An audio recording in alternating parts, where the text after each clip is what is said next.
hidden valleys of Tibet and the stunning pyramids of Mexico, to the icy wastes of the Antarctic and the deepest ocean trenches, our search for Atlantis will take us all across the world to seek out ancient clues of a civilization that perished before history had even begun. An object of endless fascination and relentless obsession, it is a quest through time and space to pivotal moments in human history, as well as the dark side of man's longing for perfection. The myth of Atlantis has cast its spell over generations, each trying to find its own unique vision of this lost idyllic paradise.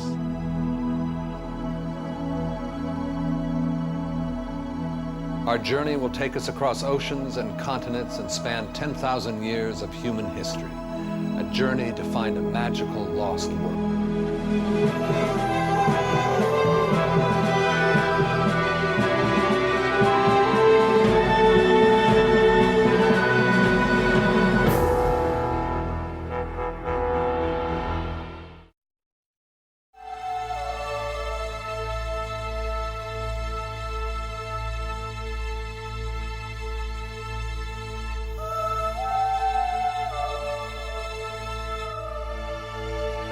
The search for Atlantis has captivated some of the most restless minds and original thinkers of every generation.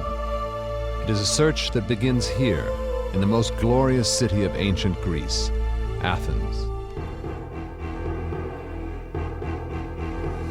In the 4th century BC, Athens was a city preeminent in all the world, the very epicenter of classical civilization and a beacon of cultural and artistic excellence that has shone through the ages right down to the present day.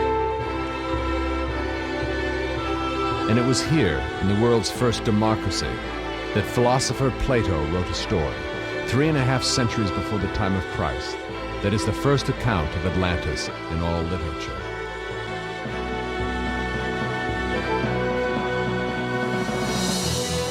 The fact that Plato originated the story of Atlantis gave it a great amount of weight. Plato was essentially the father of Western philosophy, and because what he had to say was so important and has remained important, it became much more acceptable, much more respectable, if you will, than if someone else had written it. Plato wrote his account of Atlantis towards the end of his life, but it was first told at a dinner party that took place when he was only a young boy. An account that, somehow, he must have overheard. The gathering, hosted by Plato's uncle, was traditional to the day, where wealthy and learned Greek men would eat, drink, tell stories, and exchange ideas.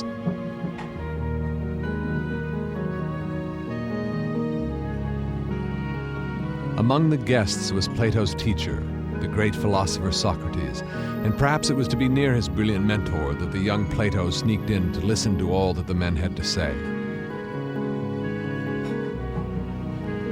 The legend of Atlantis, he learned, was already generations old, handed down by a famous Greek sage and lawgiver called Solon, who learned the tale in Egypt. Solon was one of the 7 sages of ancient Greece. He was a very, very important personality historically because he was a lawgiver and he established the basis from which Athenian democracy eventually developed. He was a poet and a scientist and a statesman. And one of the things that he did is to have visited Egypt. It's almost like a pilgrimage that all the ancient Greek sages made. And in Egypt, he first supposedly heard the story of Atlantis.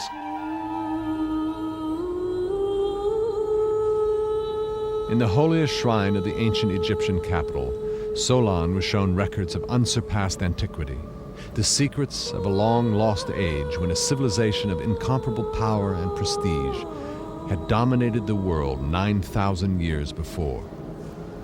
The Empire of Atlantis.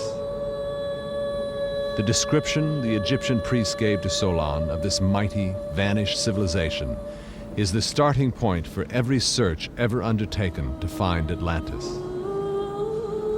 A description which Plato says has the great advantage of being a fact and not a fiction. Atlantis was said to lie beyond the Pillars of Hercules, outside the Mediterranean Sea, in an ocean we now call the Atlantic. Plato was very, very specific about where Atlantis was and what size it was. And he described it as being larger than the continents of Africa and Asia put together, and he located it very carefully outside the Pillars of Hercules. The Pillars of Hercules are what we know now as the Straits of Gibraltar. And when you locate something outside the Pillars of Hercules, you are locating it in the Atlantic Ocean, just to the west of Spain and North Africa. Atlantis was dominated by a vast, almost perfectly rectangular plain, surrounded on three sides by high, very beautiful mountains. Possessed of abundant natural resources, rare plants and precious flowers of every description, even elephants and other exotic animals, Atlantis was a land like no other, where the people wanted for nothing. That sacred island, which then beheld the light of the sun, brought forth infinite abundance and the blessings of the earth. He tells us about the flowers, the plants, the kind of metals the people use, the kind of the way that each canal and each channel is built. He puts in elephants. In fact, it's only the second time that they're mentioned in Greek literature when Plato describes Atlantis. What does all that piling up of detail, and very strange detail, do? Well, it does two things. First, it makes it very exotic and something very strange. But because there's so much of it, it also makes it seem real. On the edge of this plain, facing the open sea, was the spectacular capital city of Atlantis. Laid out in a series of concentric circles of land and water. The circle for the Greeks, for Plato in particular, but for the Greeks in general, the circle is a perfect geometrical shape.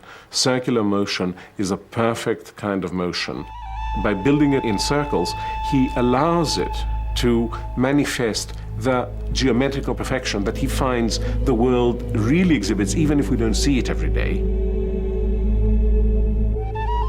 Each ring of land was home to new wonders and marvels. There were docks for huge numbers of ships and a causeway over which they could offload the riches that were coming into Atlantis. In other words, everything that human beings could need was available in Atlantis itself.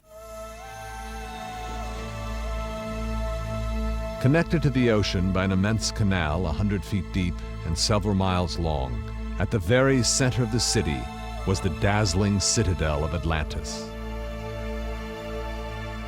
which housed the most spectacular treasures that ever graced the earth.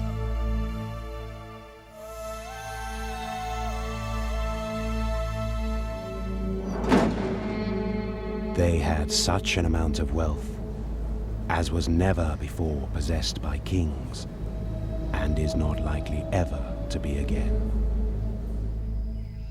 Plato tells us that for long ages the Atlanteans lived at peace with the rest of the world on their beautiful island paradise.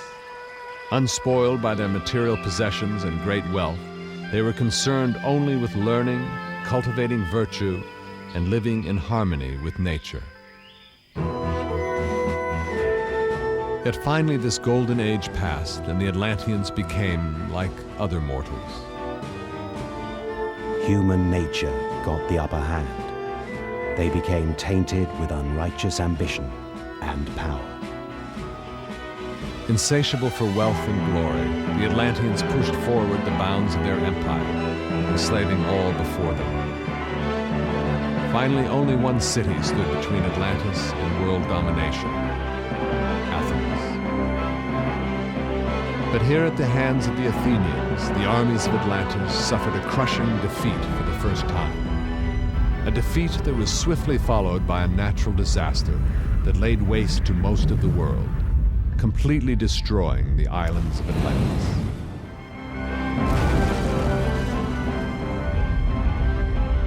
Violent earthquakes and floods, and in a single day and night of misfortune, the island of Atlantis disappeared in the depths of the sea. And within a day and a night, both Atlantis and the Athenians who fought the Atlanteans disappear from the face of the earth. The only ones who are left are a few uncultured, as the Egyptians tell Solon, Athenians who no longer remember the story of their triumph against the foreign invaders. And that's why they have to learn it again from the Egyptians when Solon visits them. It was this tragic tale first relayed to Solon in Egypt, which many years later was told at an Athenian dinner party. A story that might have been entirely lost were it not for the uninvited young guest who, it seems, remembered every word. All of the other guests scoffed at this incredible story of a lost paradise, all save Plato's teacher, Socrates. In order to convince the others of the story's truth, Plato's uncle agreed to explain more. Zeus, he said, had convened a council of the gods and spoken to them thus. But at this point, Plato's account abruptly stops. It is almost as if something or someone prevented him from writing more. Why did he never finish the story? We don't know why he never finished the story. He stopped it in mid-sentence, actually, and we can assume that he intended to finish it. He didn't die at that moment, and in fact there are works of Plato's that can be dated after the completion of Timaeus and Critias, the dialogues in which Atlantis is discussed. Nevertheless, Plato's short account of an after-dinner conversation was the beginning of a myth that continues to inspire and provoke 24 centuries later. Strangely, though, despite Plato setting up the world's first university, called the Academy, the subject of Atlantis seems to have been largely neglected by his pupils. The myth of Atlantis, the story of Atlantis, is one that people seem to have been disputing about from the very beginning, whether it was true or not true. And we have one of his successors who actually believed was a true story, which suggests that there are others who didn't believe it was a true story. However, what is interesting about the story of Atlantis is that unlike many other stories that people knew not to be true, this inveterate race of storytellers never picks up to make anything of.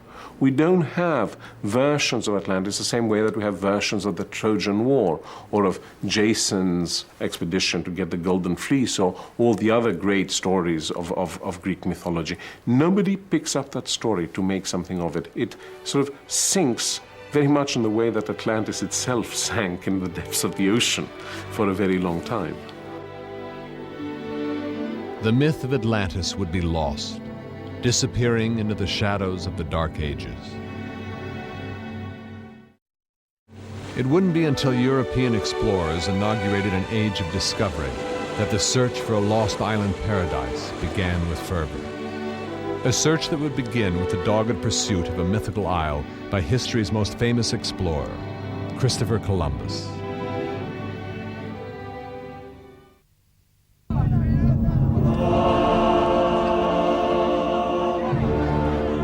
The Holy Inquisition of Spain. Men of God scour the land, searching for any sign of deviation from the one true faith. In less than a decade, thousands have already perished. Jews and Moors, lapsed Christians and social outcasts, all consumed by the cleansing fire of religious zeal. In such an atmosphere of terror, Spain would seem an unlikely starting point for Christopher Columbus's unprecedented voyage of discovery. Yet it was to King Ferdinand and Queen Isabella of Spain, the very people who had set the Inquisition in motion, that Columbus would have to appeal to finance his bold plan to cross the ocean.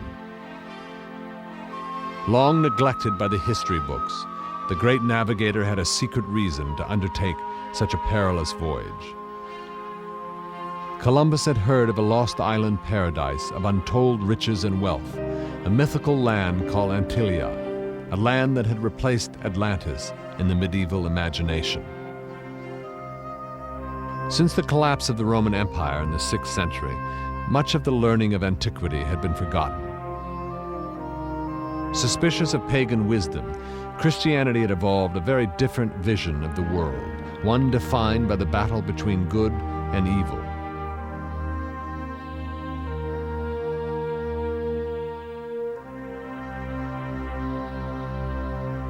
At the center of this world was Jerusalem, surrounded by the three known continents: Europe, Asia, and Africa.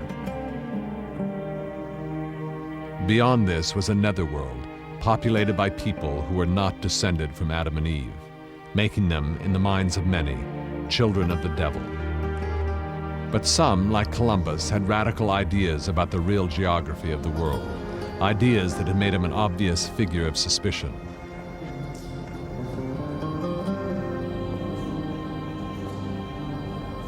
Columbus had a great ally, knowledge. Knowledge gained from travel stories and maps of dubious origin. Knowledge that might threaten his very life.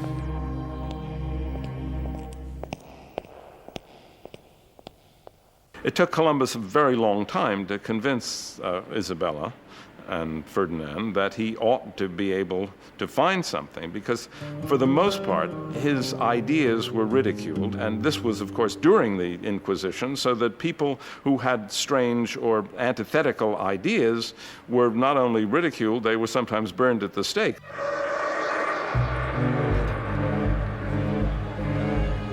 Mocked and abused even by children, it had taken Columbus 8 long years to persuade Ferdinand and Isabella to finance his voyage.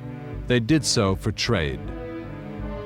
Muslim conquest of the Holy Lands had reduced their valuable commerce with the Far East to a trickle. A new route to the riches of the Indies had to be found.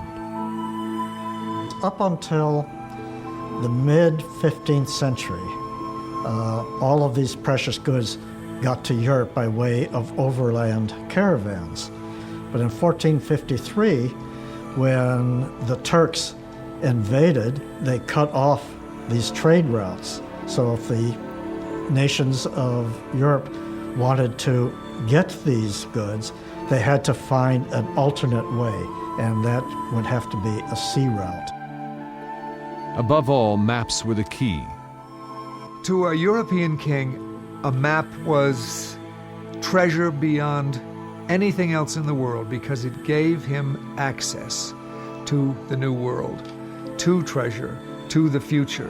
And everybody kept their maps under lock and key, and to steal a map from another country was a great coup. Armed with the most recent maps of Europe's best cartographers, Columbus had a better picture of the world than most of his contemporaries. His maps were much like our own, save for one all-important exception. The undiscovered continent of America was entirely absent. These maps also suffered from another dangerous defect. No one knew what lay in the Atlantic itself. The ocean was a mystery. It was a fearful undertaking. It was one that would not be taken lightly. There was still the existence of legends of sea monsters that would grapple with their ship and to pull them down. And there was always the problem of the potential of making it there, but can we make it back? Christian folklore suggested an ocean teeming with islands, but how many of them really existed?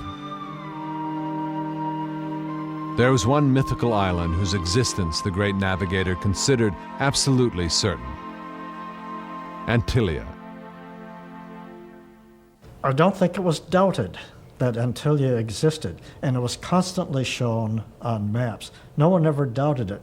Its position was always in the middle of the Atlantic, and it would have been what they call the stepping stone route, that Columbus saw this as a good stepping stone on the way to the Far East. According to the writing of his son, Ferdinand, Columbus's fascination with Antillia began when he met a one-eyed sailor in the Azores. It was while sailing in the Azores that my father, the admiral, met a one-eyed sailor to seek the story of Antillia. The sailor claimed to be a survivor of an expedition that had glimpsed this legendary realm. and told him of a land of 7 cities founded by 7 bishops in the distant past. Home to wonders and marvels beyond the imagination, Antilia was said to be a land of limitless wealth. Even its beaches were sprinkled with gold. The final motive my father, the Admiral, undertook was the hope of finding, before he arrived in the Indies, some island and land of great utility. An island of great utility that was almost certainly Antilia. We only have Columbus's journal. We know that he thought he was looking for the Indies, but we know also that he was looking for gold and spices and riches, and certainly at least part of what he was doing was looking for Antilia or Atlantis. On August 2nd, 1492, as Columbus finally set off on his epic voyage to cross the Atlantic Ocean, he had not one, but 2 goals in mind: crossing the endless expanse of an uncharted sea and discovering the mysteries of an island called Antilia. History has recorded only scant evidence of the events of Columbus's momentous journey. We do know that when his expedition was 12 days out from the Canary Islands and 2,000 miles from Spain, he ordered his tiny 3-ship fleet to set a northwesterly course in precisely the direction that Antilia was thought to be. 2 days later, he ordered the ships to turn west again, and 2 days after that, they set a course southwest. After 6 days of searching, Columbus abandoned what appears to have been a frantic search for Antilia. The decision probably saved the expedition. Columbus had made a potentially fatal error. In common with the mapmakers, he had estimated the size of the world based on calculations of Arabic scholars.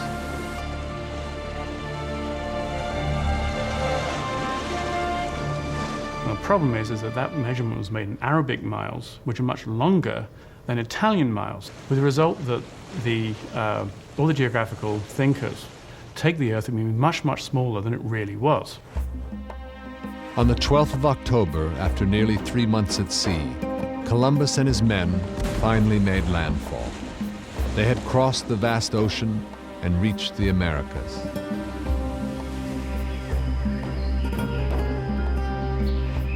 Returning to Spain a hero, Columbus managed to persuade the king and queen to support 3 further voyages to colonize the New World.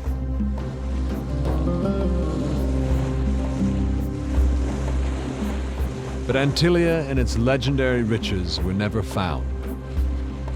Its name now lives on in a chain of islands in the Caribbean Sea, the Antilles.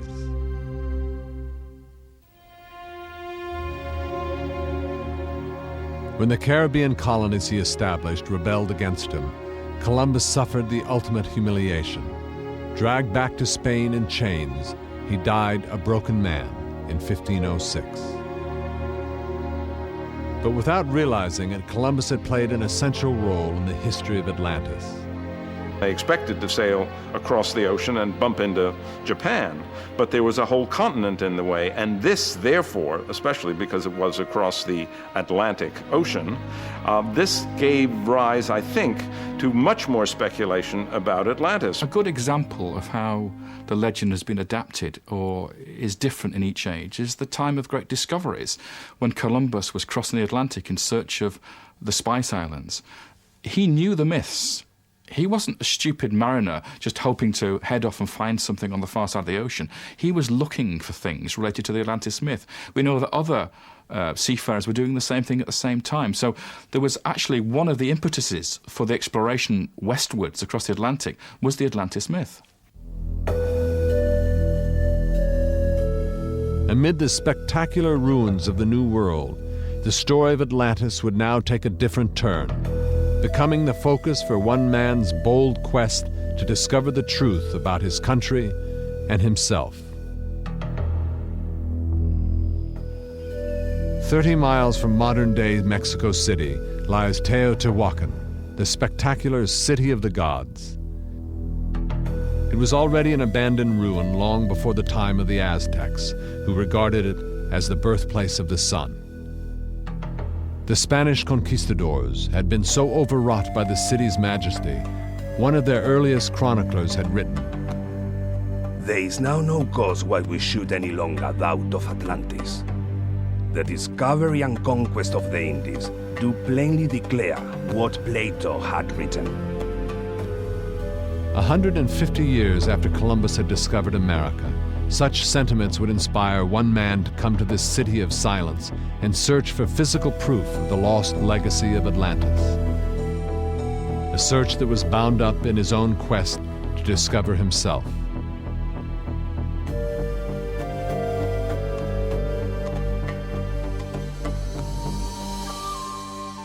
Though much of his story has been forgotten, Don Carlos Siguenza was among the most brilliant men of his age. A poet, mathematician, astronomer, and engineer, Siguenza was also one of the first archaeologists in history. Born in Mexico City, Siguenza was a Creole and considered an inferior by the country's Spanish rulers. Siguenza was a Creole, which means he was descended from Spanish parents. Although we know now that perhaps there were Creoles who had part indigenous blood. They were not at the same level as Spaniards. They were not equal. They were inferior. Overcoming the prejudices of Mexico's Spanish overlords had become Siguenza's self-appointed task from an early age. He was determined to prove that the ancestors of Mexico's Indians had once forged a culture to rival ancient Rome. Siguenza had first learned of Atlantis while studying to be a Jesuit, where he came across the work of Athanasius Kircher, whose 1665 map of the lost continent was the first in history.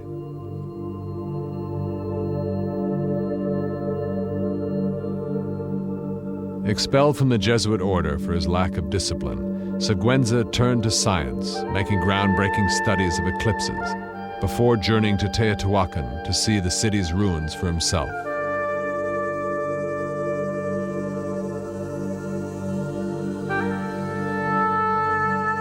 What he found there overwhelmed him.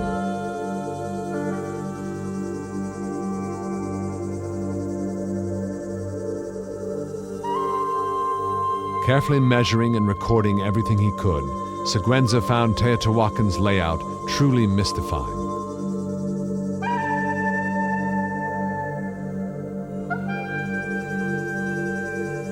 A puzzle that appealed to his mathematical talents and would bring him back to this ruined city time after time.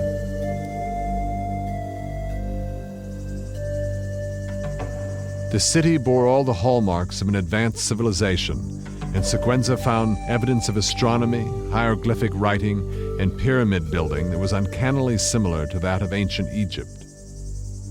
He saw many parallels between Egypt and the early Mexican culture in the calendar, in the way of dress, in the hieroglyphics, and in the pyramids.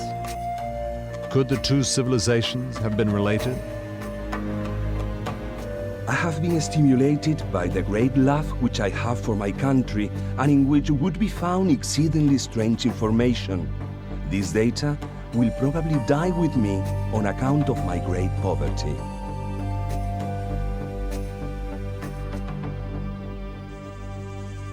But fortunately, some of Siguenza's works did survive, and we know that amid these vast monumental ruins, he believed that he had found the answer to the ancient riddle of Atlantis. What he was trying to do, I believe, was to connect Atlantis, Plato's ideas, with the Bible. Siguenza would have jumped from the myth of Atlantis, which would have been kind of the foundation for him, to biblical prophecy of people dispersing across the globe after the deluge.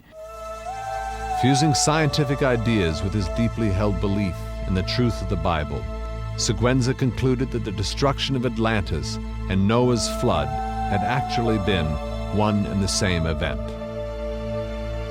A vast deluge, which had swept away a forgotten civilization, forcing its survivors to seek refuge in both Egypt and Mexico, where they built the pyramids before vanishing from history.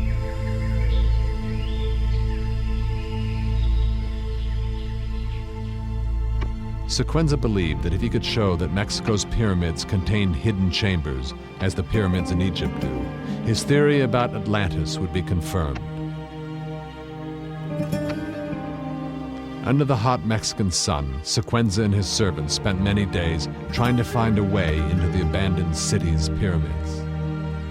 But the attempt ended in failure, leaving Siguenza frustrated and in despair that he could never convince skeptical Europeans of the true achievements of Mexico or its connection with Atlantis. Even worse, disaster was about to strike. In 1692, a riot broke out in Mexico City. Provoked by cruelty and mistreatment from their Spanish overlords, Mexico's native population rebelled. Fires spread throughout the city. A mob broke into the viceroyal palace and set the country's national archives ablaze in one senseless act of vengeance. Siguenza raced to the scene. The archives contained countless documents that dated back to the time of the conquest. It was a vast body of evidence in which Siguenza hoped one day to find proof of his theories about the Atlantean origins of Mexico.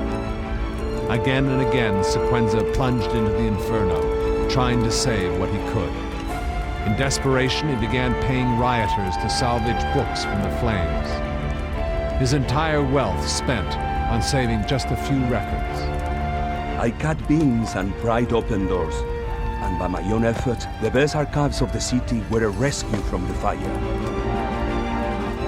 Because of his efforts, much of our knowledge of early Mexico and its conquests have been preserved. Tragically, after his death in 1701, most of Siguenza's own works were lost. With no means to date the great citadels and pyramids of Teotihuacan, Siguenza could never have known that the city did not reach its height until 750 AD, 10,000 years after the date Plato gave for Atlantis' destruction. But Siguenza was right about the secret of these pyramids. They did contain burial chambers hidden deep within them, a fact that was only discovered 3 centuries after his death. Don Carlos Siguenza was the first Atlantis seeker to search for physical proof of the lost continent. But he was not alone in wanting to cast new light on an ancient legend.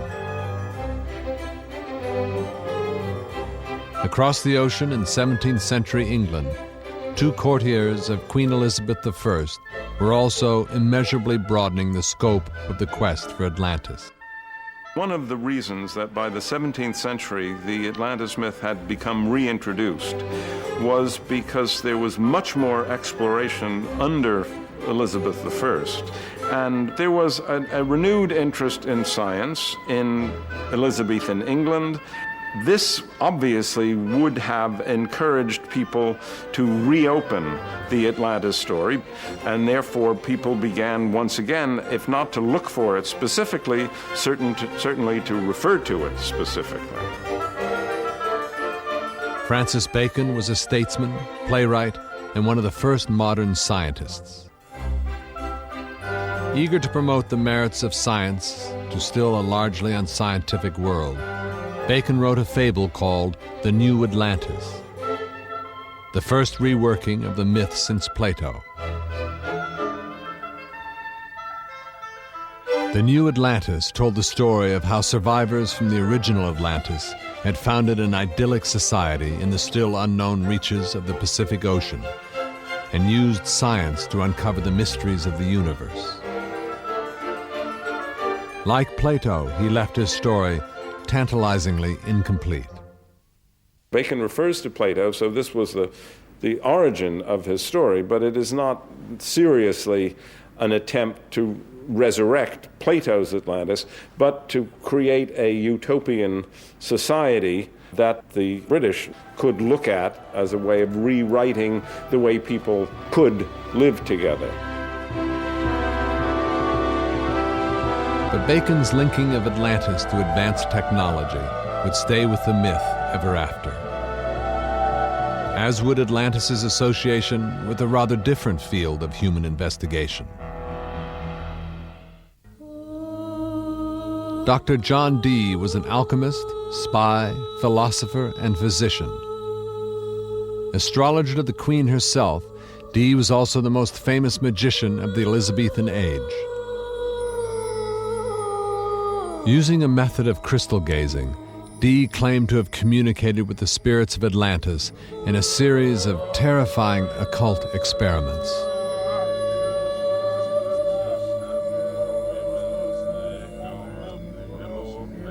Both Dee and Bacon considered their Atlantis works so subversive, they refused to publish anything about them in their own lifetimes. And it would be England's great rival France that opened the next chapter in the story of Atlantis.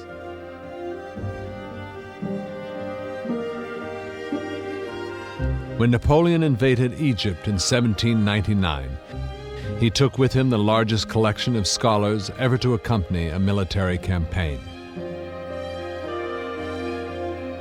The finds and discoveries made by Napoleon's archaeologists generated a national obsession with all things ancient. In time, inspiring a fellow Frenchman, Jules Verne, to take the story of Atlantis from the arcane libraries of a few lonely scholars into the imagination of the whole world.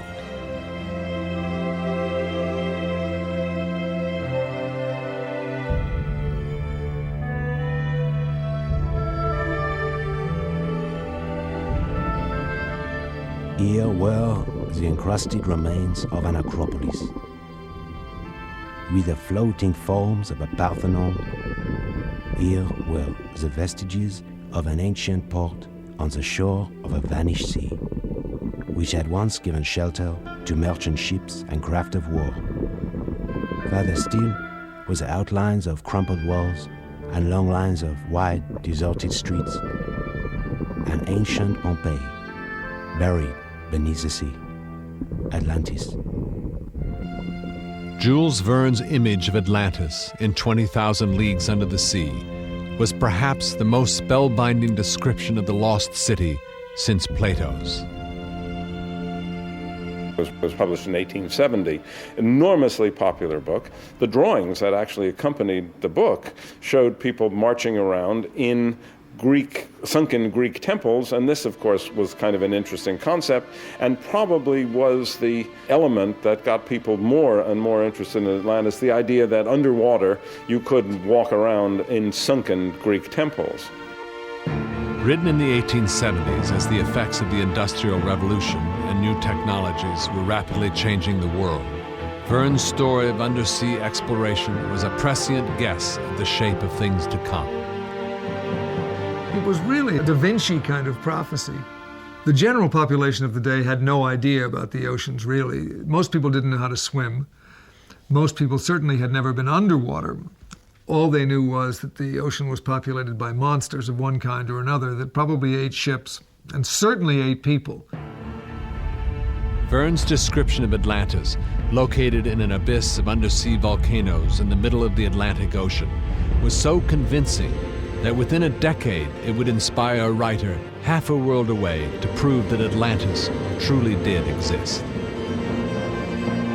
Here in his study in Minnesota, Ignatius Donnelly, a failed politician, wrote one of the greatest bestsellers of his age, making him the founding father of the modern hunt for a real Atlantis. His ideas launched a wave of Atlantis mania that has been with us ever since.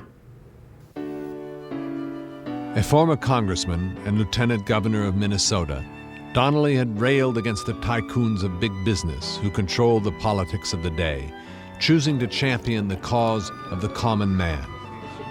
His idealism, unfortunately, brought only political and financial disaster. He started a commune in Minnesota with a man called Nininger. The commune was called Nininger City. It didn't seem to work very well as an idealistic commune, and by the time it was over, there was exactly one resident there, and that was Ignatius Donnelly. By 1880, Donnelly was out of office and down on his luck. and so he retired to his study to begin the work for which he is now most famous, a book entitled Atlantis, the Antediluvian World. Donnelly had studied Plato as a boy, and the story of Atlantis had always intrigued him. With time on his hands, he decided to read everything and anything he could to find out, once and for all, the truth about Atlantis. Donnelly had been galvanized in his quest to find the location of the sunken continent by an archaeological find that had thrown all preconceived ideas about the myths of the ancient world into chaos.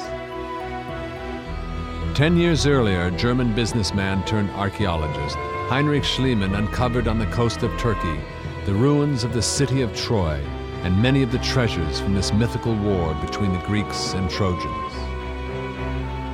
When Schliemann discovered Troy, it completely changed the way people looked at mythology and archaeology. Before Schliemann, people had thought that what Homer had written was fiction. He made this up. There wasn't really a city of Troy, but what Schliemann did was he read Homer carefully, and he figured out correctly where Troy would be located if you performed a literal translation of Homer. It was this astonishing find that persuaded Donnelly that if Schliemann could discover Troy by carefully rereading Homer, then he too might discover Atlantis by rereading Plato. Obsessed in his quest, Donnelly tirelessly searched for Atlantis in everything around him until a thesis slowly began to emerge. Donnelly found evidence of Atlantis having existed in the similarity of plants, animals, and ancient cultures on both sides of the Atlantic Ocean. We find on both sides of the Atlantic precisely the same arts, sciences, religious beliefs, habits, customs, and traditions. It is absurd to say that the people of the two continents arrived separately at precisely the same ends. The pyramids in Mexico were very similar to the pyramids in Egypt. Their methods of writing, the hieroglyphics, were very similar. So he deduced from that there must be a common source, which must lie somewhere in between those two continents, therefore in the middle of the Atlantic. But where in the Atlantic might the remains of the lost continent be? By an amazing coincidence, the British Navy had just conducted the first undersea survey of the Atlantic seabed. It indicated that deep beneath the Atlantic, a vast ridge of undersea mountains stretched from Iceland to South America, their highest peaks being the islands of the Azores and the Canaries. For Donnelly, the riddle was solved. These undersea mountains had once been wholly above the surface, but due to their volcanic nature had sunk, destroying Atlantis in the process. When it was published in 1882, Donnelly's book, Atlantis, the Antediluvian World, was an overnight bestseller that portrayed Atlantis as a highly advanced seafaring empire with colonies all over the world. An empire that Donnelly believed lived under a kingly government and had their courts, judges, records, their boats, their highways, aqueducts, wharves, docks, and canals. They knew the use of the magnet and of gunpowder. In short, they were in enjoyment of a civilization nearly as high as our own.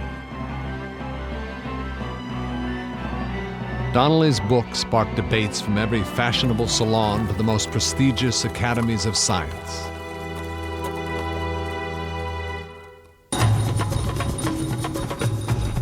Atlantis fever swept the nation. In 1883, the New Orleans Mardi Gras even adopted it as its theme. Letters of congratulations arrived from all over the world, including one marked only Ignatius Donnelly, America. To Donnelly's astonishment, it came from William Gladstone, Prime Minister of the British Empire. Though much pressed by public affairs, I have contrived to read an already appreciable portion of your book, and I am much disposed to believe in Atlantis. Gladstone sent this letter and addressed it to Ignatius Donnelly, Esquire, America. And Ignatius, being an Irishman and not wishing to be outdone, decided to reply to him, and his reply said, "The Right Honourable William Ewart Gladstone, the world." I could not but smile. I was corresponding with a man whose word was fate anywhere in the British Empire. I could have uttered a war whoop of exultation. Because his book was so popular, people tended to believe that it was fact. A good parallel, I think, is with Peter Benchley's book, Jaws. What Benchley has the white shark doing in Jaws does not actually happen.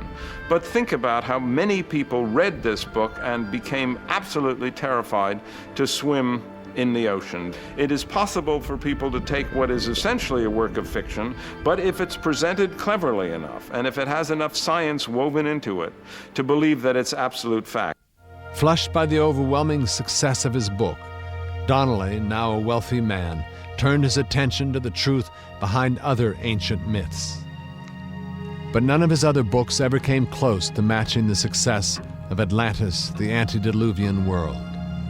Disappointed, he returned to politics, again without success. He died in 1901. In many ways, politics was his undoing. There's a quote from an obituary which says, "The memory of Donnelly the politician will die. It is for Donnelly the author that we weep," which I thought summed it up. Donnelly's book began a tradition of armchair exploration that has accompanied the search for Atlantis ever since. The father of Atlantology, Donnelly was the first man to convince the public that Atlantis really could be found. Little did he realize that his work would prompt a search for the lost continent that was literally out of this world. In the late 19th century, a new fad swept America. Spiritualism took the country by storm. Here in the New York apartment of an eccentric Russian aristocrat, the story of Atlantis was about to move into a whole new dimension. Helena Petrovna Blavatsky arrived in New York in 1873, penniless after years of traveling the world. But she was soon to become one of the greatest occult gurus of the modern era, the herald of a new age of spirituality in which Atlantis would hold the key to cosmic enlightenment. She was very ugly, in conventional terms, and her dress sense was not very good. Somebody once described her as a badly wrapped parcel, or as looking like a badly wrapped parcel. She smoked like a trooper. She swore like a trooper in broken English. She had gross eating habits. She's thought very rarely to have washed. And so she wasn't really a very good proposition in terms of any gainful employment. The only talent she claimed to have was an affinity with spirits. With her air of cultivated mystery, her almost incomprehensible Russian accent, and her outlandish behavior, Madame Blavatsky soon became one of the stars of the New York seance scene. Revealing to her guests through a series of bizarre spiritual contacts that she was in communication with mysterious forces. Mysterious forces from Atlantis. Although exposed as a trickster on numerous occasions, somehow Madame Blavatsky's appeal just kept on increasing.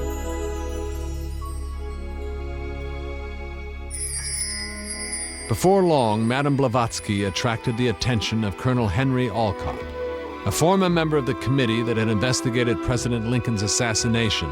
The two soon moved in together. They called each other Jack and Maloney, which doesn't suggest a sexual relationship, but they did live together. They lived together perhaps as pals, chums, friends. Mysterious letters soon began appearing all over the apartment. Written in her own handwriting, Blavatsky claimed these materialized letters had been dictated to her by cosmic masters who were eager to inform Olcott of their shared mission. The messages told him he'd been admitted into the secret order of these cosmic masters, whose ranks included such great spiritual teachers as Christ, Buddha, Confucius, Solomon, and Plato. A very few people are admitted to this wisdom, and the knowledge of Atlantis is part of that wisdom. Because, of course, the continent of Atlantis was the original settlement of these arriving cosmic masters coming from a different part of the universe to set up, as it were, human life, or what was to become human life. After Atlantis' destruction, the cosmic masters had retreated to hidden valleys in the Himalayan mountains, venturing out only rarely to monitor the progress of the human race. Blavatsky claimed she had first encountered these cosmic masters when she herself had been traveling in Tibet many years before. Now, after an apprenticeship of 20 years, the cosmic masters wanted her to bring about a new age of spiritual enlightenment, with Olcott's help.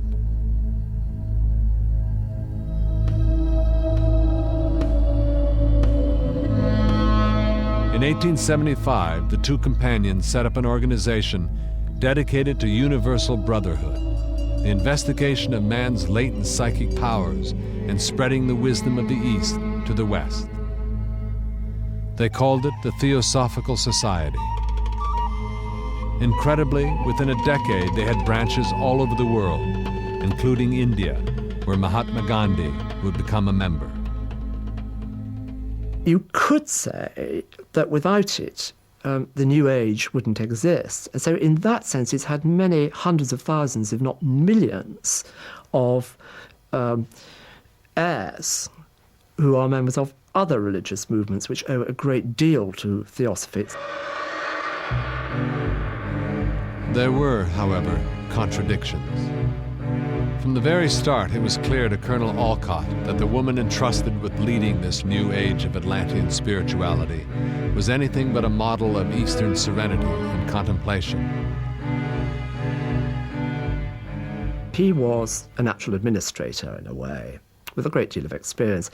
She was an oddball. She was an eccentric, she was headstrong, she was reckless, she was mad, she loved stirring up trouble, she loved dramas, she loved scenes, she loved screaming, swearing, she loved upsetting people, she wanted excitement. In 1888, Blavatsky wrote a book called The Secret Doctrine, in which she attempted to establish the principles of theosophy, or God wisdom, that the cosmic masters had imparted to her. Blavatsky cited most of Donnelly's theories about Atlantis with approval, but she had one major disagreement. In her opinion, Donnelly's belief in Darwin was a grave error, and in one corner of her room sat a stuffed baboon as a constant reminder of how wrong she thought the theory of evolution was. Instead, Blavatsky proposed that the cosmic masters of Atlantis had been the real progenitors of the human race. Occultism rejects the idea that nature developed man from the ape, tracing the origin of the species to the third race man of the early Atlantean period. Blavatsky argued that while some peoples, notably the Aryan Hindus, had retained the Atlantean purity of their ancient ancestors, others had not. The Aryan Hindu belongs to the oldest race now on Earth, the Semite Hebrew to the latest. There was a day when the Israelites had beliefs as pure as the Aryans, but now Judaism has become a religion of hate and malice. Blavatsky's linking of Atlantis to ideas of racial superiority would later be seized upon by the most sinister forces of the 20th century. Madame Blavatsky died in 1891, and true to form, the grandmother of the New Age refused to go quietly. Her last years, alas, were fraught with endless dramas, because although she had officially retired from the Theosophical Society, she couldn't stop meddling. And being a hellraiser, she took every possible opportunity to stir the pot. So she died rather sadly, really, because she was in the middle of a maelstrom of anger and scandal when she died. But somehow that's entirely appropriate. One feels she rather enjoyed it. Madame Blavatsky's ideas cast a long shadow over the story of Atlantis, providing fertile ground for the myth-makers of New Age spirituality. But ironically, it would be the propagandists of the Third Reich who would first seize upon her theories of a pure Atlantean race. The year is 1933, and in Central America, one of the forgotten chapters in the story of Atlantis is about to unfold. Deep in the Guatemalan jungle, a German archaeological expedition believes it has unearthed finds which challenge many of our most cherished ideas about human evolution. Buried deep in the earth are the mortal remains of a people who don't even appear to be human, remains which local people believe to be the forgotten race of Atlantis.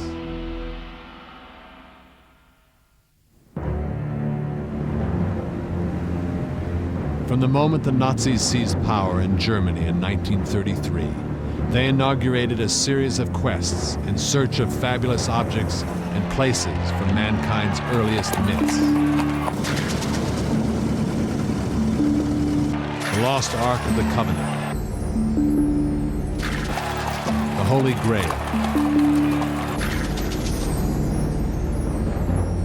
the Spear of Longinus, which pierced Christ's side, and the lost continent of Atlantis. For Adolf Hitler, such places and objects held a dark promise of secret knowledge and limitless power. If the Nazis could find them, their armies would be invincible. Missions were dispatched all over the world from Wewelsburg Castle, the sinister heart of the Third Reich. Built on the intersection of 4 prehistoric pathways called ley lines, Wewelsburg was believed to lie in a zone of magical earth power, and thus a fitting place for the home of the Nazis' most elite troops, the dreaded SS. Never forget, we are a knightly order, from which we cannot withdraw, to which we are recruited by blood. Headed by Hitler's trusted lieutenant, Heinrich Himmler, the SS modeled themselves on an order of knights. The purest members of the Aryan race, they were the only men considered fit enough to pursue such ancient secrets as Atlantis. The search for these sorts of objects had a dual purpose. On the one hand, it made for great publicity. I mean, this kind of stuff just looks good in the headlines, you know, where the archaeologists out looking for the Ark, or have found the Spear of Longinus and it's coming to Berlin. And, you know, the archaeologists actually were out there in teams looking for these types of objects. That is, in fact, an accurate element in Spielberg's films. In fact, there was a major concern within the profession that German archaeologists were going to become the laughingstock of their colleagues outside of Germany because of this type of lunatic fringe research. How and why German archaeologists became so obsessed with pursuing these mythical objects and places has its roots in the disaster of World War I and its terrible aftermath, in which the myth of Atlantis played a fateful role in the Nazis' rise to power. The Great War had been greeted almost with celebration. After decades of peace, European leaders saw a chance for the manhood of their nations to be tested. Many people at the outset of the First World War, many extremely distinguished, sensitive, refined people, were to be found writing paeans in praise of the war, of the anticipated slaughter, because they believed it would spiritually purify Europe. Well, they didn't believe that for long. By the war's end, millions lay dead, and the map of Europe had been completely redrawn. Defeated by the Allies, the German and Austro-Hungarian empires fragmented, leaving German-speaking people all over Europe feeling humiliated and deeply insecure. Military disaster brought economic disaster, and Germany plunged into chaos, an unstable hotbed of hyperinflation and extremist politics. Insecure about themselves and their role in the world, Germans turned to history, hoping that in the ancient past they might find a way to reinvent themselves in the present. We're dealing with a nation in the 1920s in Germany, which is going through a kind of identity crisis. It's feeling underappreciated, and obviously it's in search of symbolism that will allow it to feel better about itself. And basically, it's sort of a self-esteem issue. And archaeology was one of the ways that that Germans attempted to kind of create a picture of themselves that they could be proud of. As archaeologists began excavating Germany's remote past, so a number of Volkisch, or people groups, sprung up all over the country. Formed to promote the unity of German-speaking peoples all over Europe, these Volkisch movements organized festivals and sports events, which celebrated the strength and vitality of the German race. Their members were also among the keenest advocates of a number of extremely unorthodox ideas that linked Germany's past with the myth of Atlantis. Published in the 1930s, the novels of Edmund Kiss told the story of how in the long-forgotten past, an ice moon from deep space had collided with the Earth, bringing with it the seed of Aryan man. Naturally superior to the ape men of the Earth, this Aryan race had established the world's first civilization on islands in the Atlantic Ocean, Atlantis. Most incredible of all, Kiss's novels were not meant to be purely fantasy. They were based on ideas which many Germans actually believed to be fact.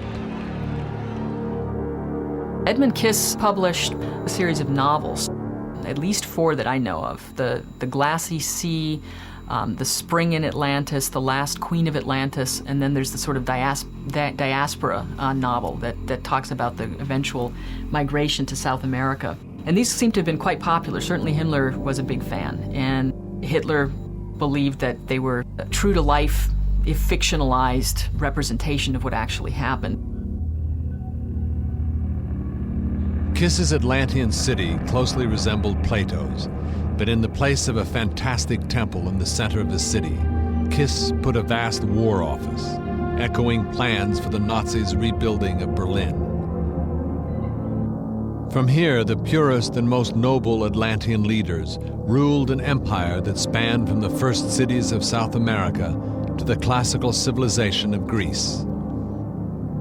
As Kiss wrote, "Only time will tell where the limits of our power lie.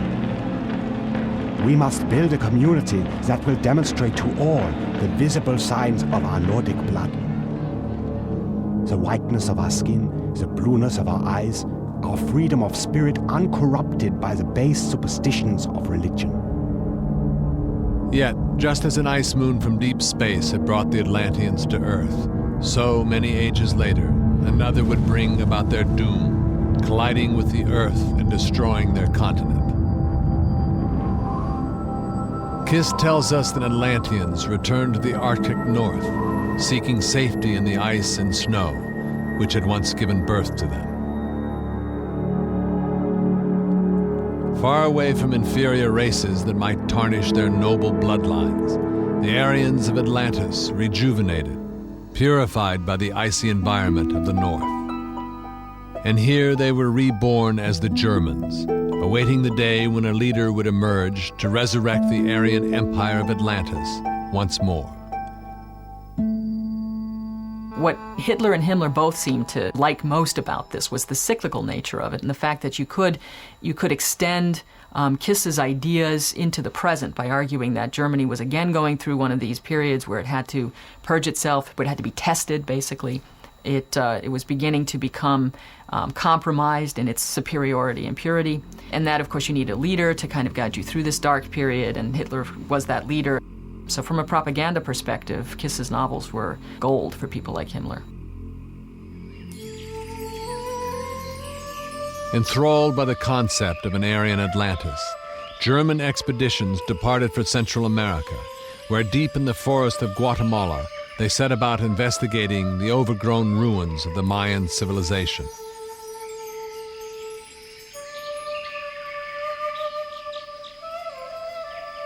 A civilization that had reached its height long after the date given by Plato for Atlantis' destruction, it was nonetheless here that archaeologists unearthed strangely misshapen skulls that local people claimed to be those of Atlanteans.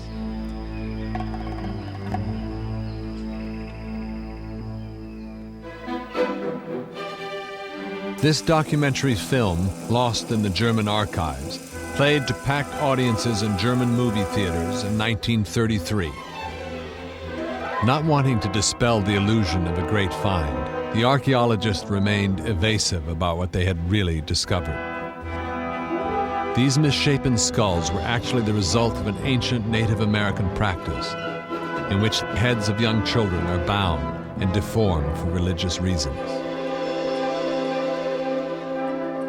But the Third Reich's obsession with Atlantis and other myths went much further than appeasing the German public's appetite for mystery. In 1934, a year after this film about Atlantis was made, Himmler formed the Ahnenerbe, a specialist division of the SS, recruited from some of the country's best universities.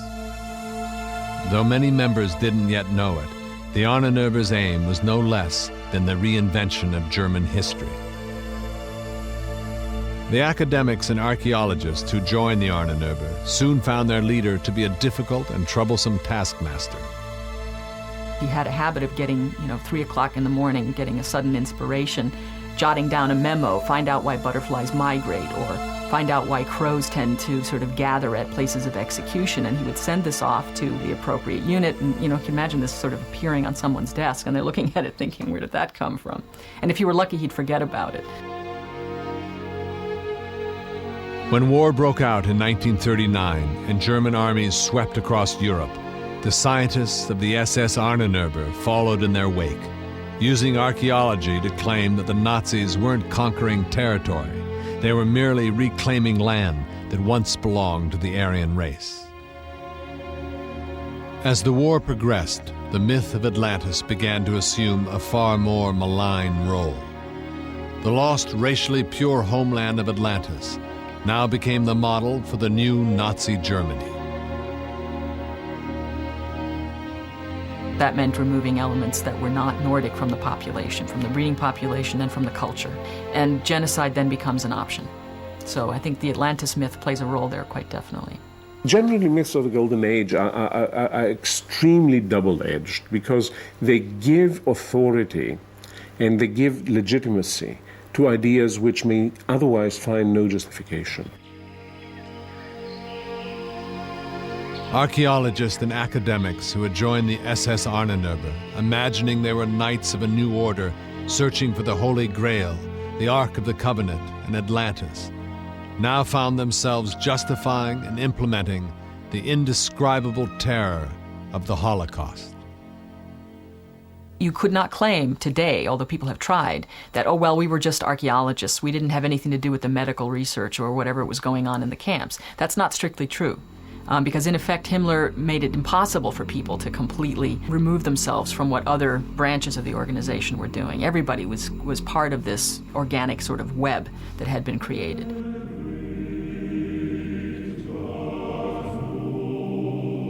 At the war's end, the full extent of the Holocaust became horrifyingly clear.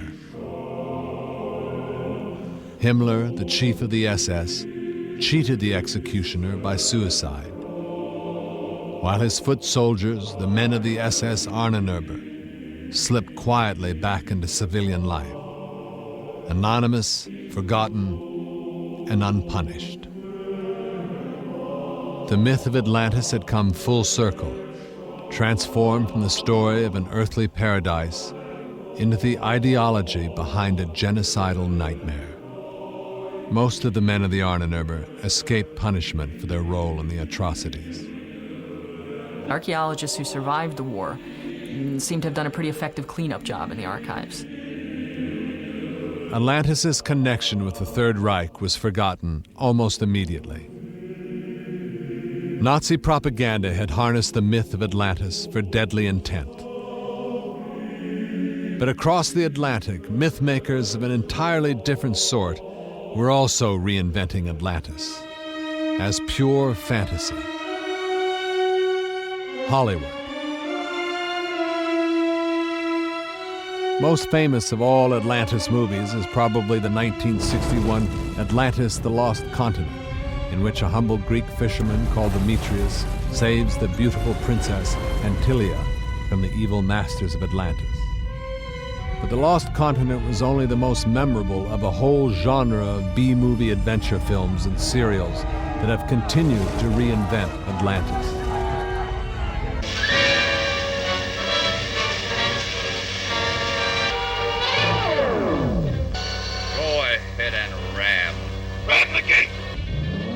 There's something about the Atlantis theory that everybody loves.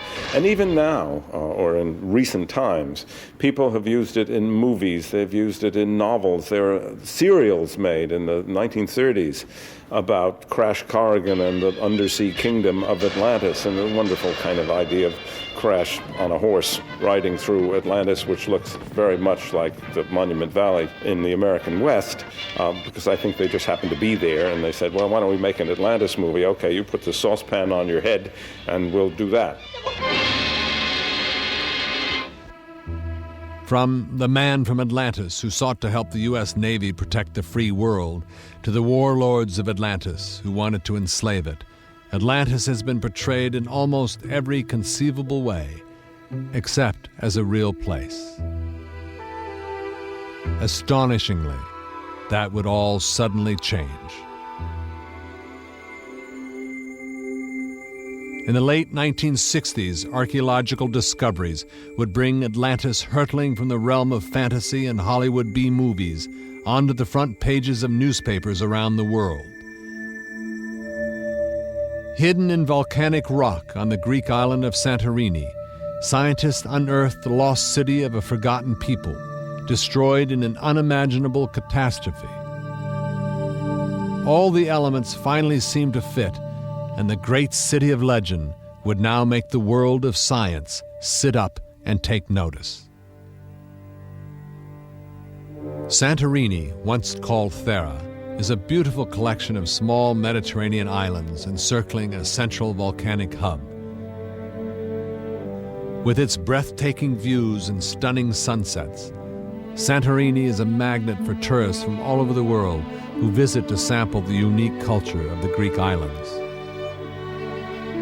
But Santorini is much more than a picturesque holiday retreat. Hidden under layers of volcanic rock are the remains of a once proud city that perished in a terrible calamity over 35 centuries ago. A city whose destruction many people believe gave rise to the myth of Atlantis. The story of this momentous archaeological find began in the 19th century on another Mediterranean island 70 miles south of Santorini, an island called Crete. In 1899, the British archaeologist Arthur Evans had begun unearthing on Crete the remains of a mysterious civilization which seemed to have been completely forgotten by history.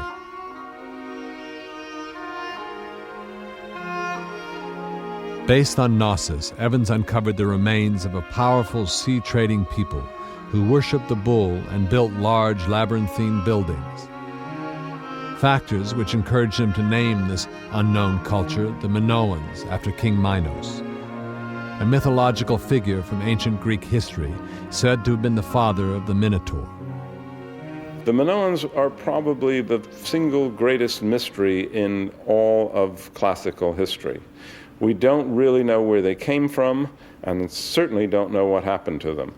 But they were building these elaborate palaces and making these fabulous frescoes long before anybody else was doing. This is 1500 BC, and remember that the Parthenon and Plato himself existed around 350 BC. It was while excavating a Minoan villa on Crete some 35 years after Arthur Evans that a Greek archaeologist called Spiridon Marinatos discovered evidence of a huge volcanic explosion. When he reached the foundations, my father found quite a large quantity of volcanic pumice. And so he thought, what is going on here? Was there a volcano? And he looked at the map and he thought, well, the closest volcano is the volcano of Santorini. When did this erupt? Based on provisional calculations, Marinatos estimated that the volcano of Santorini had erupted in around 1500 BC. It was a cataclysmic explosion. Equivalent to 150 hydrogen bombs, the center of Santorini was ripped open as 50 cubic miles of rock vaporized. Debris was hurled as far afield as Egypt and Israel. Gigantic tsunamis overwhelmed coastlines everywhere in the Mediterranean, and aftershocks were felt all over the world. The island of Santorini was shattered into fragments of its former self. It's the idea of cataclysm. Something as violent as a volcanic explosion of that dimension is a bit like the extinction of the dinosaurs. It's such a dramatic event that it must have been recorded in history somehow. And the only evidence we've got of this eruption being recorded in oral tradition is the Atlantis myth. Convinced that the explosion of Santorini held the secrets of the sudden demise of the Minoans, Marinatos decided to investigate Santorini itself and look for further evidence of this lost civilization. But war and a lack of funds held him back until 1967, when almost immediately he discovered the remains of an ancient city, Akrotiri. The first trial spot, he hit exactly on the city of Akrotiri. Marinatos' find made headlines around the world. A forgotten people from ancient history wiped out in one apocalyptic blast. Surely this was the real-life basis for the myth of Atlantis. I think it was the spirit of the times. The whole generation of my father capitalized on the fact that myths are true. They reflect some distant reality of the past. And so as a result of that, all we need to do is to search, and we will find this core of truth. So in the late 60s and especially the 70s, people thought they had found scientific confirmation for the end of a culture. And the next step was to say, well, that's Atlantis. Entombed by a 30-foot layer of volcanic pumice for more than 3,500 years, the city was clearly related to the ruins of Minoan Crete. Hundreds, if not thousands of years ahead of its time, among the city's ruins was evidence of complex drainage systems, showers, flushing toilets, even hot and cold running water. Here, too, were exquisite wall paintings, their rich colors preserved by the centuries of confinement, their subject matter unlike anything previously discovered in the region. We look at the frescoes and we see very free-flowing, beautiful art, and it's made scholars think of them as gentle people, people without any violence in them. We find that the cities and palaces on Crete are not fortified. So again, we get this vision of a sort of utopian society. Clearly, the Minoans had been an exceptional and artistic people, far ahead of their contemporaries in many fields. But were they really the Atlanteans of legend? There were both many similarities and many differences between Plato's story of Atlantis and the discoveries on Santorini and Crete. Like the Atlanteans, the Minoans had been in contact with the earliest Greeks as well as the Egyptians.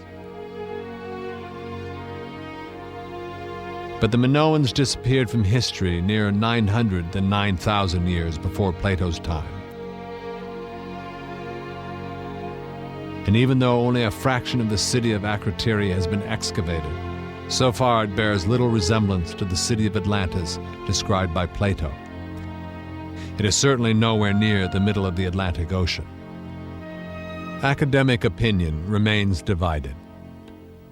What Marinatos found was very important. He was able to produce evidence which could form the basis for at least part of the story of Atlantis. Maybe not the whole thing, but part of it. And that was the crucial thing. There is no comparison whatsoever between the Minoans and the Atlanteans. The Minoans had a high level of culture, but nothing extraordinary. It was a very open society, and they had an empire, but it was run by a fleet, none of which seems to fit the description of Atlantis at all.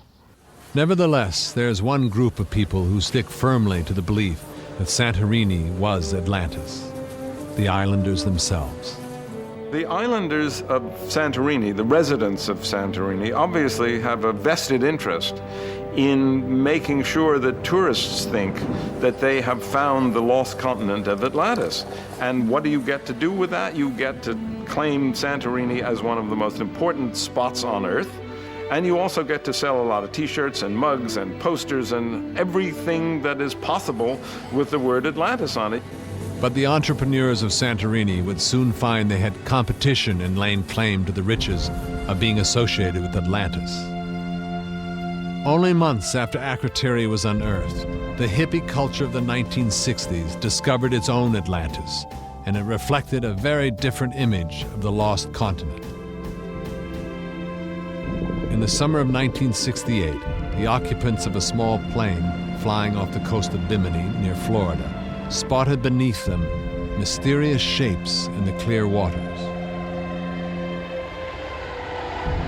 The sight quickly attracted huge interest, especially when fragments of ancient monuments were also found in nearby waters.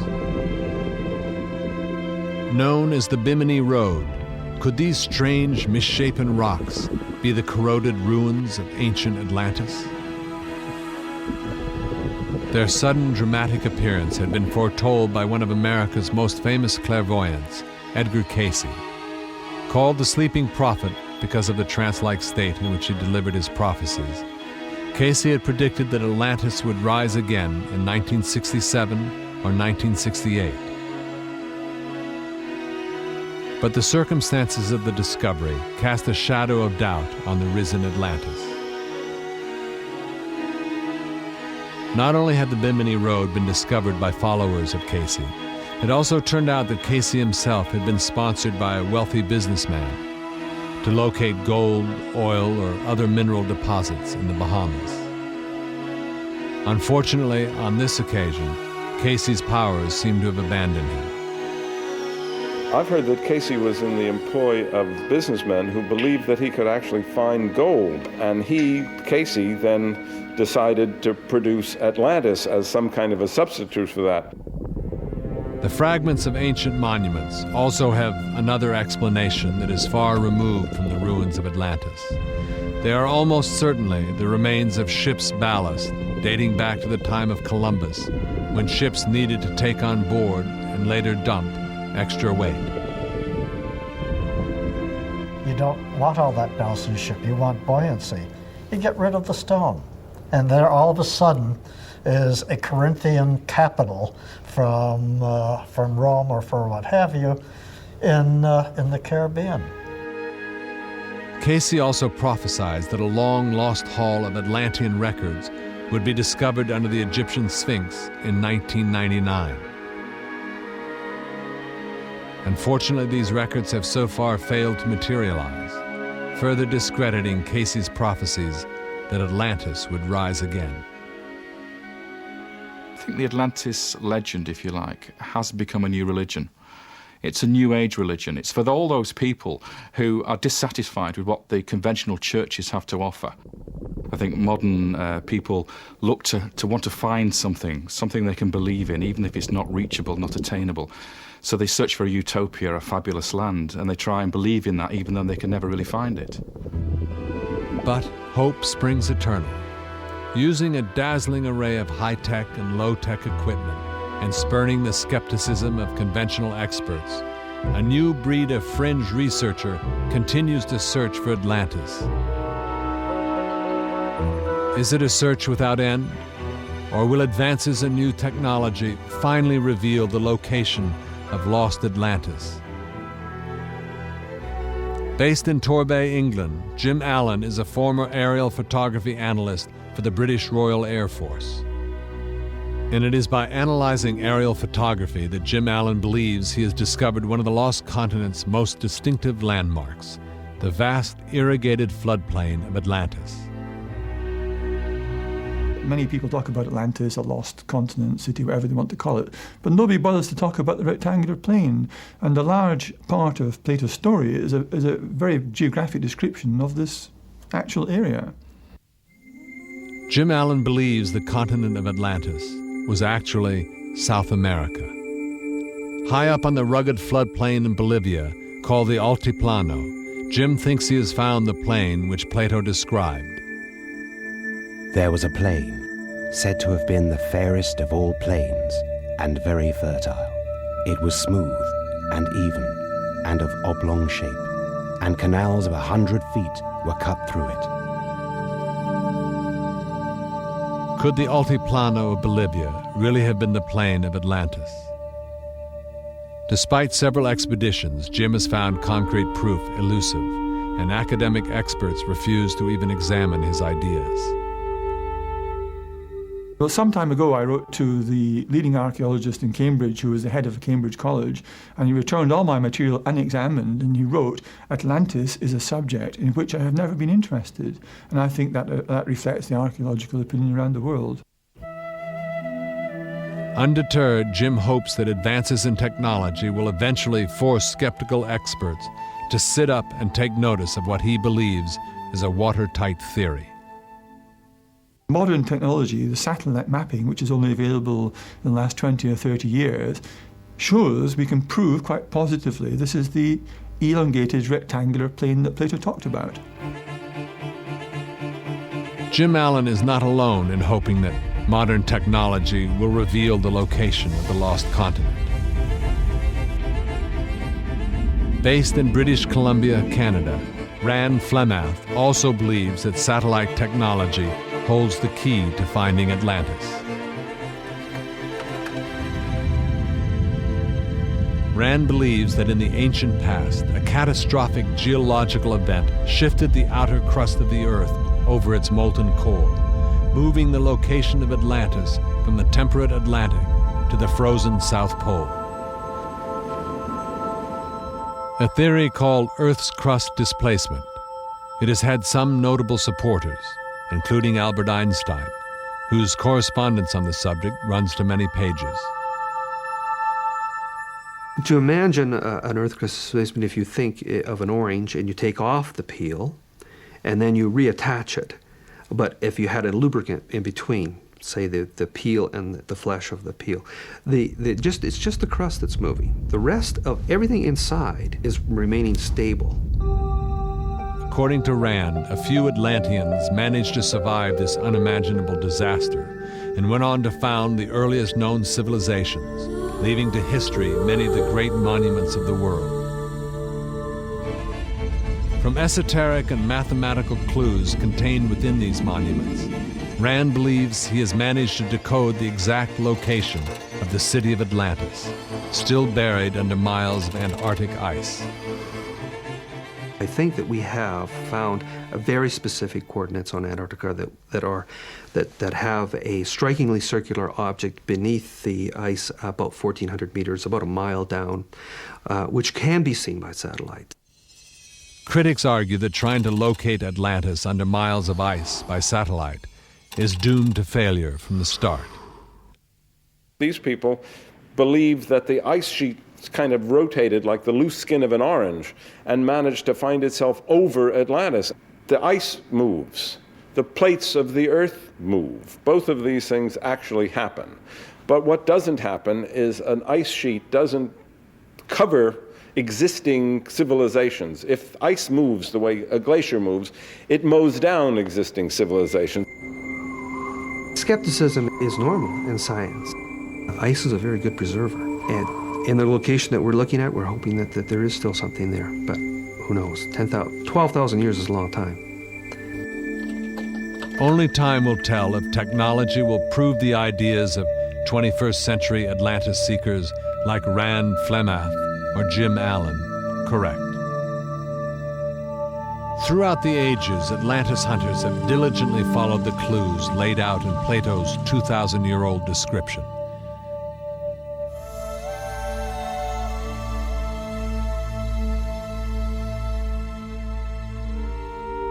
But is it a description of fact or fiction? I think Plato used real characters so that people would accept it as truth. I think, however, that Plato knew he was writing fiction, and Plato intended to write fiction. I don't think that Plato believed a word of it. But what might have inspired Plato to invent such a story? In 399 BC, Plato's revered tutor, the great philosopher Socrates, was arrested in the dead of night. Dragged before an open court, he was charged with corrupting the morals of Athens with his outspoken philosophical ideas, and sentenced to death, a fate he accepted without bitterness or regret. Men of Athens, I honor and love you, but understand that I shall never alter my ways, not even if I have to die many times. For if you kill one such as I, you will injure yourselves more than you will injure me. Surrounded by his closest friends and disciples, Socrates calmly drank poison and passed away into history as one of the great figures of Western civilization. But Plato could not be consoled. Plato thinks of Socrates as the best and the kindest and the justest man who ever lived.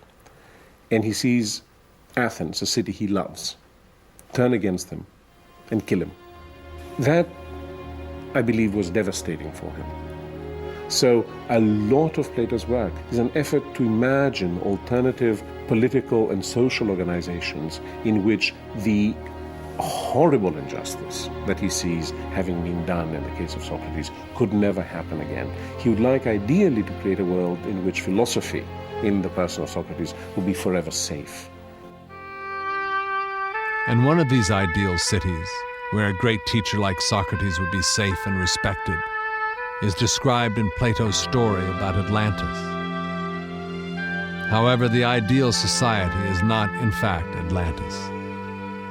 Of course, one would say, oh, it's Atlantis. No, it isn't. It's Athens.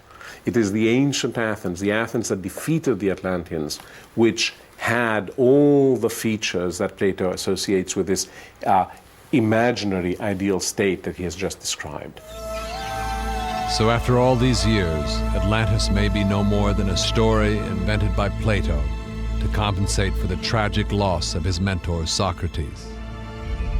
In our own age, the name Atlantis resonates still, a spiritual realm of the New Age and a substitute religion, a space shuttle voyaging like Columbus into new and uncharted domains, even a gigantic billion-dollar holiday resort where the excesses of Atlantis are all too real.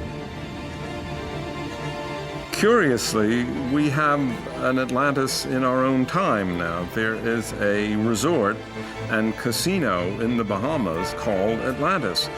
And it's everything that Plato said Atlantis was, and this to me is the epitome of at least part of our current civilization, and it might even be argued that it's part of the downfall of contemporary civilization. Each period in history, I think, reads both the accomplishment of Atlantis and the reason for its destruction in a different way. And I think this is probably how the myth has always functioned, how many Golden Age myths have always functioned. We use them to project the things we most admire and of which we are at the same time most afraid.